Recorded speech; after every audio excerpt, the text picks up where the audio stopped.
അനാഥരും അവശരുമായ രോഗികളെ മൃതദേഹങ്ങളോടൊപ്പം കിടത്തിയ സംഭവം പുറത്തുവന്നതിനെ തുടർന്ന് അന്വേഷണ വിധേയമായ 2 ജീവനക്കാരെ ജില്ലാ മെഡിക്കൽ ഓഫീസർ സസ്പെൻഡ് ചെയ്തിരുന്നു. തുടർന്നാണ് ഇന്ന് രാവിലെ ആരോഗ്യമന്ത്രി VS ശിവകുമാർ ആശുപത്രി സന്ദർശിച്ചത്. വിവാദങ്ങളെക്കുറിച്ച് ആരോഗ്യവകുപ്പ് ഡയറക്ടർ അന്വേഷിക്കുമെന്നും വാർഡിലെ സൗകര്യങ്ങൾ മെച്ചപ്പെടുത്താൻ അടിയന്തര നടപടി സ്വീകരിക്കുമെന്നും മന്ത്രി പറഞ്ഞു. ആരോഗ്യമന്ത്രിയുടെ സന്ദർശനം മുൻകൂട്ടി അറിഞ്ഞ് പ്രതിഷേധവുമായി വിവിധ സംഘടനകൾ എത്തിയിരുന്നു. 9-ാം വാർഡിന് മുന്നിൽ ധർണ ചെയ്ത AYF പ്രവർത്തകരെ പോലീസ് അറസ്റ്റ് ചെയ്തു നീക്കി. പിന്നീട് പ്രതിഷേധവുമായി DYFI പ്രവർത്തകരും രംഗത്തെത്തി.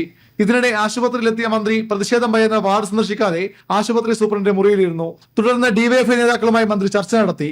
തിരുവനന്തപുരം ജനറൽ ആശുപത്രി പരിസരത്ത് 100-ലേറെ കട്ടിലുകൾ മഴയും വെയിലുമേറ്റ് നശിക്കുകയാണ്. പകർച്ചപ്പനി പടരുന്ന സാഹചര്യത്തിൽ രോഗികൾക്ക് കിടത്തി ചികിത്സ ഒരുക്കാൻ സർക്കാർ ലക്ഷങ്ങൾ ചെലവഴിക്കുമ്പോഴാണ് ഈ അനാസ്ഥ.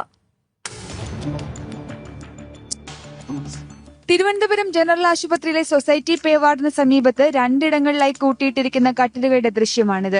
ഒടിവോ കേടോ പറ്റാത്ത ഈ കട്ടിലുകൾ വെയിലും മഴയുമേറ്റ് ഉപയോഗശൂന്യമാവുകയാണ്. പല കട്ടിലിലും മരങ്ങൾ കിളിർത്തു തുടങ്ങി.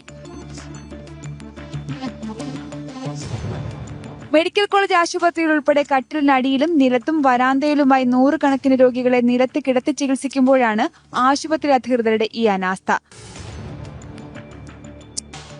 പകർച്ചപ്പനി ചികിത്സാർത്ഥം കട്ടിലുകൾ ഉൾപ്പെടെ കിടത്തി ചികിത്സാ സൗകര്യമൊരുക്കാൻ RSBY ഫണ്ടും സംസ്ഥാന സർക്കാരിന്റെ പ്രത്യേക ഫണ്ടും ചെലവഴിക്കുന്നുണ്ട്.